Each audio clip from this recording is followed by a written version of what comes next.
Welcome to the Mind of Business Success podcast. I'm your host, Alicia Cramer. Our guest today is Christie Garcia.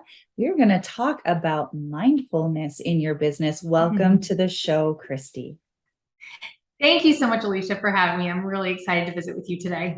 Let's talk about what you're doing in your business because it is unique and it is so valuable. So talk to us about what you've got going on. So my business started out as just bringing humans back to business. And it was kind of a generic, fluffy term. People didn't really understand it. To be honest, I don't even know if I understood it at the time. I was in corporate and sales. So, humans were always part of those conversations, but, there was something missing. And so when I really started to get into coaching and working with organizations 12 years ago, I realized that, it's all the same conversation. We have these egos that show up and really change how we communicate, how we align, how we hold each other accountable, how we hold ourselves accountable, the ownership, the self-awareness, all of it. And I really started to dig deep and get curious about what does this ego really mean? And so in my business, what we do is we focus on the unconscious behaviors of leadership. So whether you're a first-time manager, an upcoming leader, or an executive, no matter what, you have an ego. We all do. And it's both our strengths and our weaknesses. And so what I like to do is really help organizations, one, create a common language that allows them to understand each other at a completely different level than just these surface level personality tests. It helps people understand not just what people do, but why do they do it and what's the motivator? And then figuring out, okay, I can't change that person, but I can change my approach with that person in order to really impact my own leadership, but to impact and try to change and bring them to be their best self as well. And so it's really been a magical journey. And, the word mindfulness is used in such different contexts in so many different organizations. And for me, it's really about being intentional, mindfully choosing how you show up. That's where the mindful choice comes from, and taking ownership of your part. And if you do those two things, you can create an impact that is going to leave a legacy that's unforgettable. And no matter if your employees are with you for 6 months or 6 years or 12 years, you're going to be a leader that they will talk about because you created that space that was safe and collaborative and aligned and all that fun stuff. There is this cliche in business, especially when we're talking about leadership and how you're supposed to sort of mold your leadership team with these strategic systems, and you're supposed to, you do this test and then you're supposed to talk to people this way, and it's so cold and it doesn't feel authentic, it doesn't feel natural, and it's not sustainable. Right. So when you're coming into an organization, you're bringing that humanness back into the equation, which makes it more of a transformation, not just a Band-Aid, right? Yes, I love that you use those two words together. I think leadership development, management trainings, all of those terms typically says, I'm going to put you in a box and you need to act this way, and you need to do this, and you'll be successful.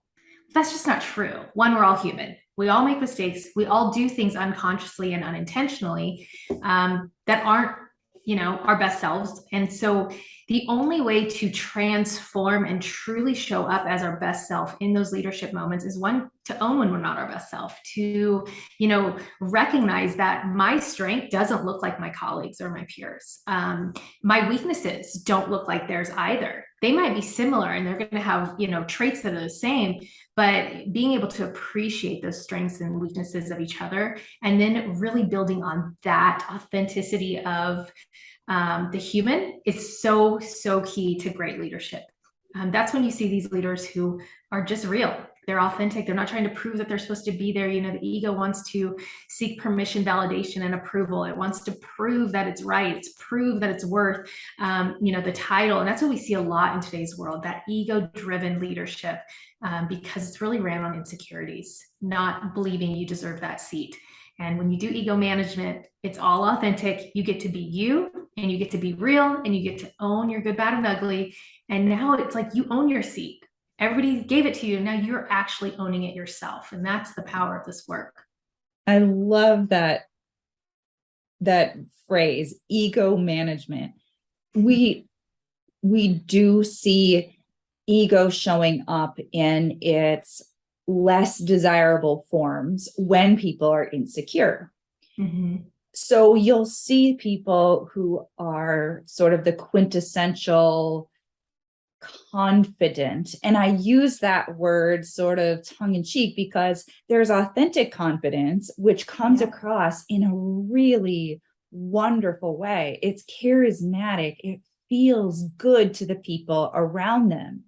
Yeah. And then there is that arrogant display of confidence, which in my opinion isn't really authentic confidence. Right. Because it's coming from this imbalance where there's an overcompensation. And what we're referring to here as the ego is really just our natural way of trying to sort of counterbalance internally that deep-rooted insecurity. And the way then that it shows up and the way that it affects other people is really negative, as opposed to that authentic confidence, which is, I am who I am. These are my strengths. These are my weaknesses. I'm not like Joe over there who is really good at that thing. And while I respect that, and I respect that Joe's good at that thing, that doesn't need to trigger me and cause me to act like an asshole. Right. Absolutely. And you know, I love that you just pointed that out, because technically every strength has a weakness. And when you think about confidence, authentic confidence, if it's overused, it turns arrogant, right? Like if you're confident, that means you know you're good at things. That means you know your strengths, you know what you're about and your values and your worth. And when that is overused, typically that's when it's the I have to prove myself, and it turns into that arrogance. I like to use the percentage about 33%. When we use our strengths at 33%, that's when we're really maximizing them. We're in a we mindset. And it feels more authentic, it feels more genuine. People want to follow that kind of confidence. When it's coming across as the ego confidence, which I use, so there's two ego types that I think confidence falls under: the controller ego, which kind of has this natural confidence. They think they're the best. They want to win. They're going to get to the finish line first. So very ambitious, driving energy, and people love it. It's contagious. But what can happen is once you start getting into leadership, so when you're the individual contributor, it's fine because you're just, you're helping someone else win. It's great. Your manager loves you. But when you fall into the leadership category, now people have to follow you. And that arrogance can turn into micromanaging. It can turn into task first, people second. The energy that says, I don't really care what you think. You're going to do it my way and you're going to get there fast.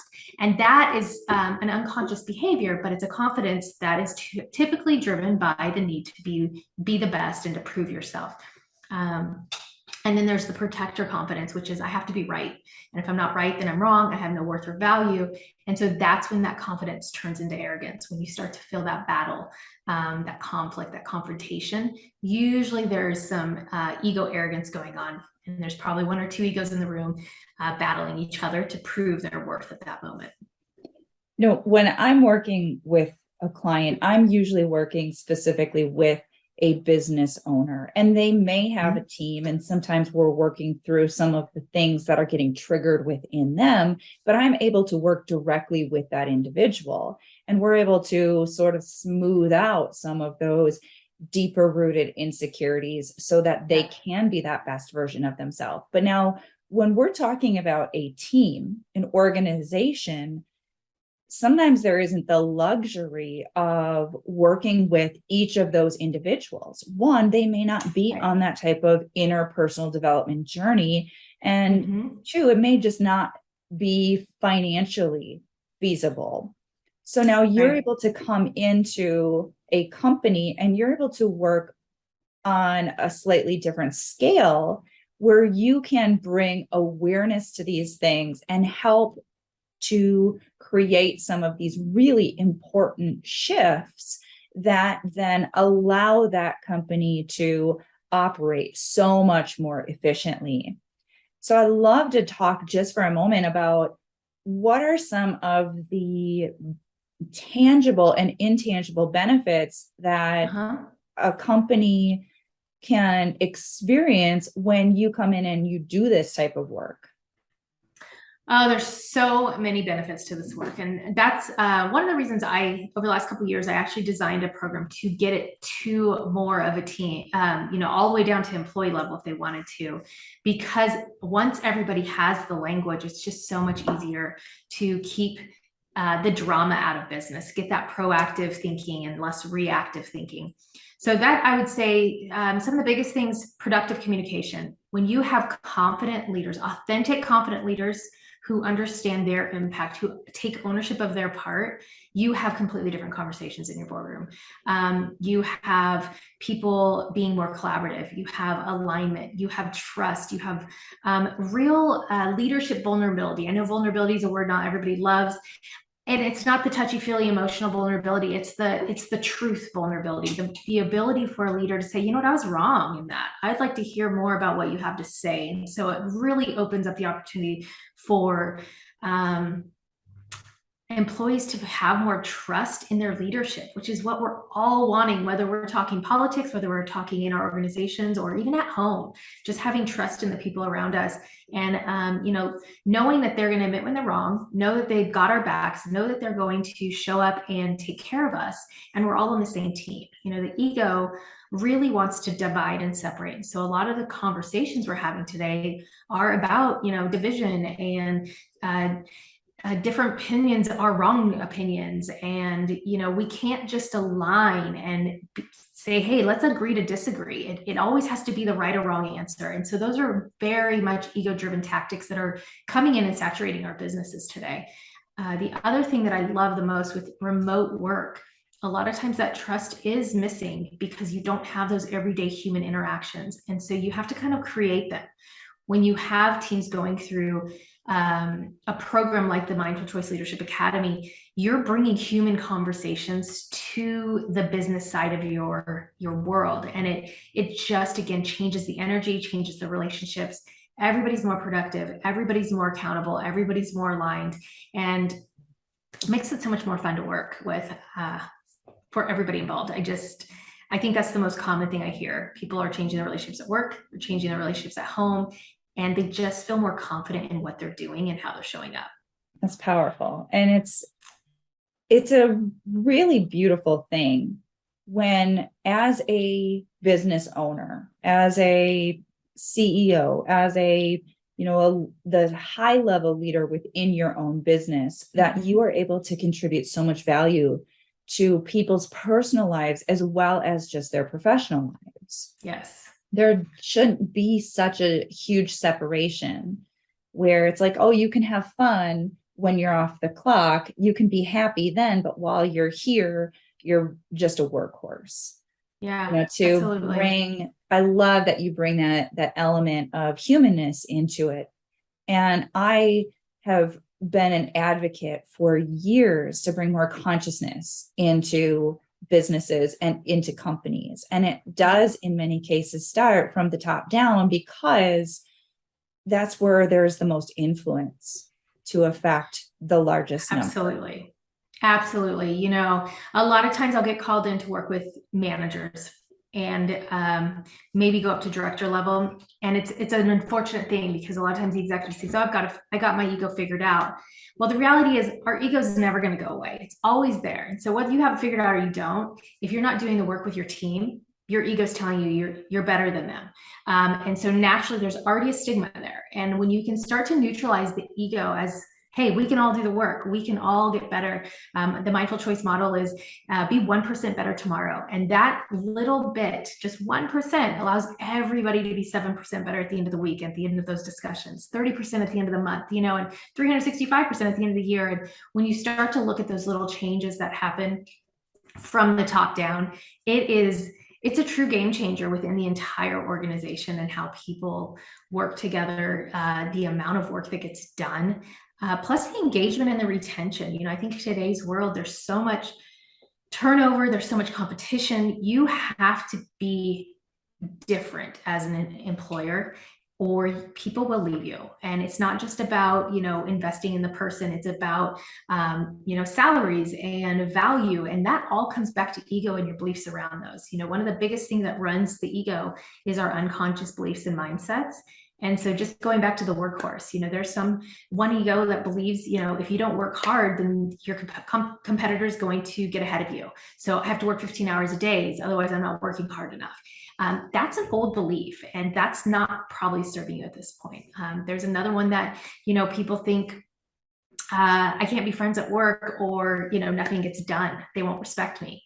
Well, there's friends, and then there's friendly, and it's like finding that balance, because that's where the ego comes across as very serious. It's not fun. You're the boss that just comes in with the straight face and doesn't welcome everybody into the room, and that's not intentional. That's an unconscious habit. But if you don't break that habit, then people don't feel warmed up by you. And so I think that's where just having that awareness, where can you balance your egos so you're coming across as the people person, the trustworthy person, and the action oriented person, to where you're bringing true value for all levels of individuals on your team. I love that. All right, so let's segue just a little bit, and let's talk to you as the owner of your own business. And I would love for you to share with us one mindset obstacle that you personally had to overcome in order to get to where you are today. Well, as a business owner, there's always so many. And the more into business you get, the more obstacles and mindset shifts have to happen.